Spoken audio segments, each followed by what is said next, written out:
નમસ્કાર, હું છું ગોપી ગાંગર. આપ જોઈ રહ્યા છો નિર્ભય ન્યૂઝ અને અત્યારે અમે રાજપીપળા જિલ્લા જેલ જે છે ત્યાં બહાર ઊભા છે. આપ જોઈ શકો છો રાજપીપળા જિલ્લા જેલની બહારના દ્રશ્ય છે. મોટી સંખ્યામાં પોલીસને અહીંયા ખડકી દેવામાં આવી છે. સતત જે આખો રોડ છે જ્યાંથી હેલિકોપ્ટરથી લેન્ડ થઈ અને ભગવત માન અને અરવિંદ કેજરીવાલ અહીંયા આવી રહ્યા છે ચૈતર વસાવાને મળવા માટે, તેવામાં પોલીસ સુરક્ષા પણ વધારી દેવામાં આવી છે. આ દ્રશ્ય છે જેલની બહારના. મોટી સંખ્યામાં અહીંયા આગળ પોલીસકર્મી ખડકી દેવામાં આવ્યા છે. સાથે જ અહીંયા એક નોટિસ પણ લગાવવામાં આવી છે, કારણ કે દેશના ઇતિહાસની આ પહેલી એવી ઘટના હશે કે જેમાં બે રાજ્યના મુખ્યમંત્રી કોઈ ધારાસભ્યને મળવા માટે જેલમાં આવી રીતે આવતા હશે.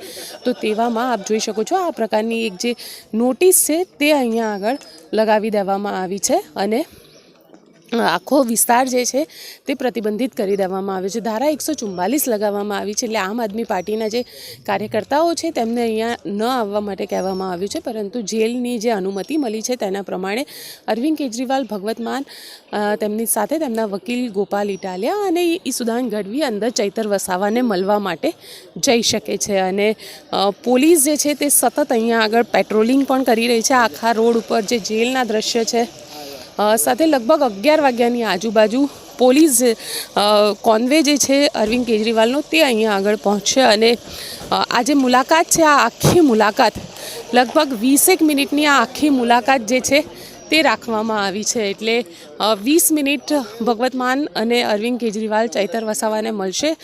લોકસભાની ચૂંટણી પહેલાં જ ચૈતર વસાવાનું નામ જે છે તે આમ આદમી પાર્ટીએ ગઈકાલે જ અરવિંદ કેજરીવાલે અનાઉન્સ કરી દીધું છે કે તેમના ઉમેદવાર તરીકે ચૈતર વસાવા રહેશે. હવે ચૈતર વસાવા ભરૂચ જે જિલ્લા લોકસભાની સીટ છે તેની અંદર કઈ રીતે પોતે હવે, કારણ કે કાનૂની લડાઈ છે, ઘણી લાંબી લડાઈ છે અને આ લાંબી લડાઈમાં તેમના સમર્થકો કઈ રીતે તેમને મદદ કરે છે તે પણ જોવાનું દિલચસ્પ રહેશે. સાથે સાથે જે રાજનીતિનો ભાગ કહી શકાય કે બીજેપીની સામે ચૈતર વસાવા કઈ રીતે આખું, કારણ કે ઇન્ડિયા ગઠબંધનમાંથી હજી કંઈ નક્કી નથી થયું સીટ શેરિંગ, પરંતુ એ પહેલાં જ અરવિંદ કેજરીવાલે નામ આપી દીધું છે ચૈતર વસાવાનું. તેમાં પણ શું થશે તે પણ જોવાનું દિલચસ્પ રહેશે. તો આપને અમારો રિપોર્ટ કેવો લાગ્યો કોમેન્ટ બોક્સમાં ચોક્કસથી જણાવજો.